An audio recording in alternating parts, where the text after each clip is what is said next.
3 years ago, I was 22 and engaged to my soulmate, Matt. We were living in the home we had built together in Tasmania, raising our 2 beautiful boys, aged 3 and 1. I was a working mum and also studied nursing full-time with plans to continue into midwifery. Life was chaotic, vibrant, and deeply fulfilling. Matt and I were teenage sweethearts who fell in love at 16. By 18, we welcomed our first son, and at 20, our second. Despite being young, we refused to let society's expectations of teenage parenthood define our story.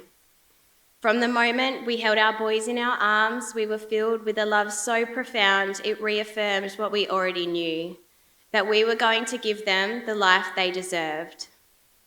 I've always been optimistic, stubborn, and fiercely driven. Together, Matt and I poured every bit of that into building a life of love and security for our family. We worked hard, purchased land, and built a home for our boys to grow up in. I came from a broken home. My childhood was marked by adversity and heartache, but we had created something I used to only dream about: a loving home, a beautiful family, and a future filled with hope. Until cancer became the villain in our story. In March 2022, I found a hard golf ball-sized lump under my left collarbone. In that moment, I felt a deep, unshakable instinct that something was wrong. I saw my GP the next morning. He immediately sent me for urgent scans, and when I asked him, "Do you think I have cancer?" he looked me in the eyes and confirmed what I had feared. What followed was a whirlwind: MRIs, bloods, referrals. The suspicion was a sarcoma, a rare and aggressive cancer. I was urgently referred to Peter MacCallum Cancer Centre in Melbourne. I was 22 years old, and suddenly the life we had built felt like it was crumbling.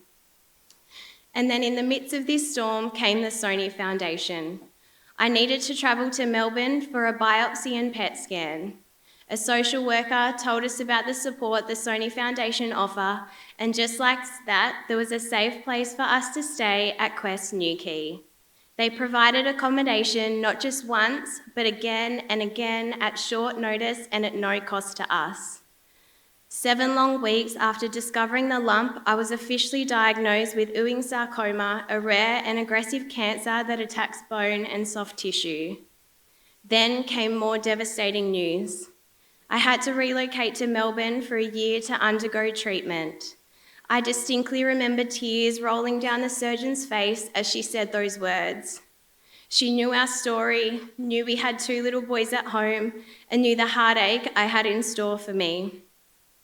The fear that Matt and I felt in that moment was overwhelming. Not only had I just been dealt a life-altering diagnosis with an uncertain future, we were also being told that everything we had built was about to be turned upside down. We cried with the surgeon, gripped by the weight of it all. I have always believed that everything happens for a reason, but in that moment, I couldn't find one. How is it fair that I had to battle cancer and on top of that, be pulled away from the life we had worked so hard to build? In an instant, the course of our lives changed. The home we created, the sense of stability we had fought for, the routine and love our children knew was all about to be disrupted. I did not know how I would find the strength to survive, but I knew I had no other choice. Leaving Matt and our beautiful boys behind simply was not an option. That moment broke me, but it also lit a fierce determination to fight for my life and for them. Just like that, we were thrown into the cruel and unpredictable world of cancer. We returned home for just over a week to pack up our lives, then we moved to Melbourne, children and family travelling by our side. Once again, the Sony Foundation stepped in, providing us a 2-bedroom apartment at Quest Newquay. That apartment became our home away from home. It gave us stability and it gave us dignity. It saw our youngest son's 2nd birthday. It held our dance parties in bed. It saw cuddles with my boys, and it witnessed my immense heartbreak every time the boys returned home each chemotherapy cycle without me. It also held space for my darkest days, days filled with pain and exhaustion. It was where I returned after major surgery, unable to move my left arm, where I slept for hours upon hours, knowing it was the only way my mind and body could cope. And it was where Matt carried the weight of it all, managing medications, parenting, and being my rock. I've always been someone who sees the glass half full, finding silver linings even in the rain. That perspective has been one of life's greatest gifts to me. I did my best to hold on to joy even on the darkest days, but cancer shook me to my core and shattered the world we knew. I had poured every part of myself into raising our boys. Being a mum was my everything.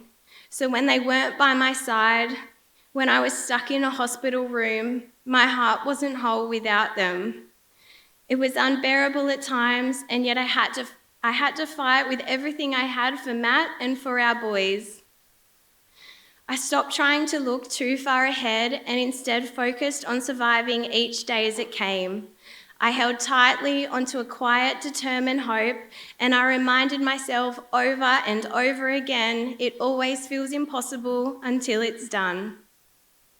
Home is where the heart is, and my heart will always be with Matt and the boys. Each time the boys were with us in Melbourne, that apartment at Quest held my heart and it fostered my hope.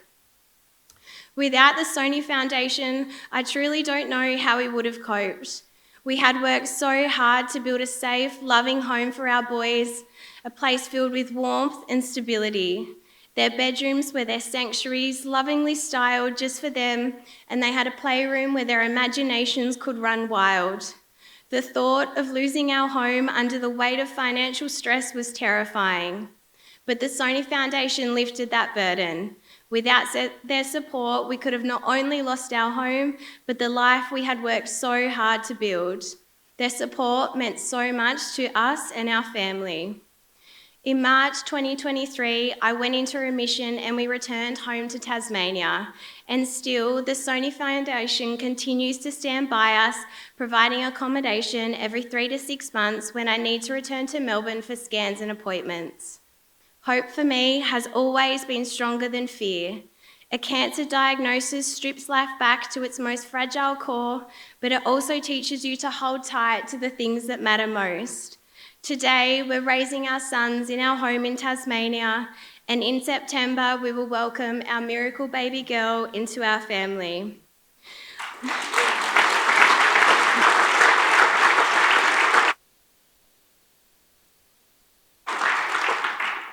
I am here today because of science, love, and the generosity of people like you. Your support of the Sony Foundation doesn't just fund accommodation, it gives families like mine stability, dignity, and hope. From the bottom of my heart, thank you.